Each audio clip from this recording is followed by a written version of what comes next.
Oracle gi angel card message haipetang yengse ko ado sida ai keno tauge haidi card se keno khatang lo thok jage ko taret khatang lo thok jarake taret se ai gi ipok numitu gi matung inna ko ai ko ipok numitu gi matung ina dumai taro ko haidi ado sida leina ko haidi positive messages la ena khala se ko haidi keno da ko ye comment da gratitude hai tare ko shor sida thagat pa phong do pi bodo adumai na haidi gratitude comment e ibiramo aduga ko haidi sigi live message se engonda afaba gi da maktane haina khalaga dumai na ko ado sida ahamba gi se akoi gi numaijing gi leire ko thokaba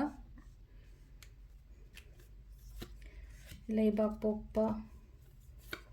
yamza kaisha sabun sen irai thangja ai piles kem khaidok tere ko haidi piles khaidok podo ma khami je confusion yam chat pale dona isai sai ai kaino haraga ding yumja kaisha ta yumja kaisha kar ma pado yengani na ko amai toraga ha manu majing gi oni yengas no majing gi kari message la ke so haidi angels na kari haidi ge habado sida hai mating lo mingon dagi hai darka le raga di mating lo hangoi gano sida lai sai tar ko hari keno matam da ko hai je need oire na khalaga di asa je hai batal le da hai roge da to oge da kana khan gano ba silai je ko hai di ai na mingon da mating amani ru matam da ingon da dum adu gi positive keno oina la ka ne mi sing na hai di mating to bi rak pa oina oi ba se ko sisina ahamba keno gi oina le re ko ahamba card ki keno message ko no majing gi na ning to ka ba gi mi na se ko Ningto ka abagina success haina lai ko hari nangna khaliba tauriba potu da hai tar ko mai pakpa mangol oiba haina lai ko aduna hari card ani mak se aju yam phajana lai ko aduga ahum suba ko leba popo nimit ki yenga se ko leba popo nimit ki sina mo be assertive haina lai ko silai sa ado ahum suba card ki message se kaino haina confident le ko sida ko aina kaino ma tauge hai matam da confident le yo haidi always haidi apologize to bai darkar chu oide ko aina chumme haina khallaga de ko haidi aina kaino to bagi aina lanjare khochare haibagi darkar chu oide aduga silaina ko haidi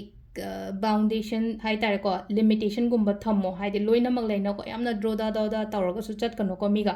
aduda hai tare ko haidi sida lai se haidi aingonda respect phango kholo haina adumbagi message amasu lai ko sisina akhoi gi kaino gi lere ko numajing to ka bale ko yumja kai ko yumja kai shagi oina silai se ask your angel laina lai ko sida ask your angel haidi shoda hango haibane ba sida hai je ko sida laiba kaino se card se gi message se kaino hai kan se to ko haidi phammo jaga amada ko haidi phajana phamaga peacefully phamme dana ko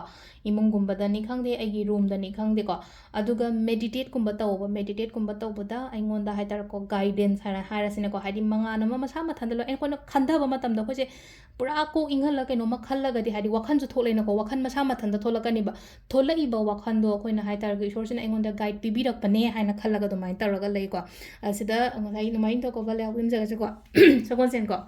sagon sen gi na trust thajaba thamo silai se ko haidi trust taw ko aina khaliba aina ningi ba aina pame ba poto aduda keno taw haidi mina ngang bu ko pa kem to taw gono ko ai isana thajaba di thamina ko thajaba dum thambiyo mai pa kani ko mathangi irai gi ko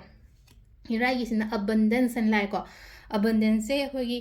wata padaba lan thum kari kra mayam ama changak oina ko hadi irai se akoina numitaga haina ragadi keno hadi magi planet ka haragadi venus oi ko luxuries planet neba aduduna abundance prosperity suguma mayam se lan thum pajana wata padana hadi la o haibagi source na smaina piri ko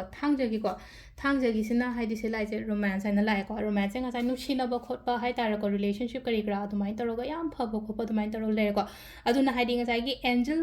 message mayam se loina positive ko ina la e mayam gi damakta aduna hadi comment just write down gratitude ko ado sida leire nga se gi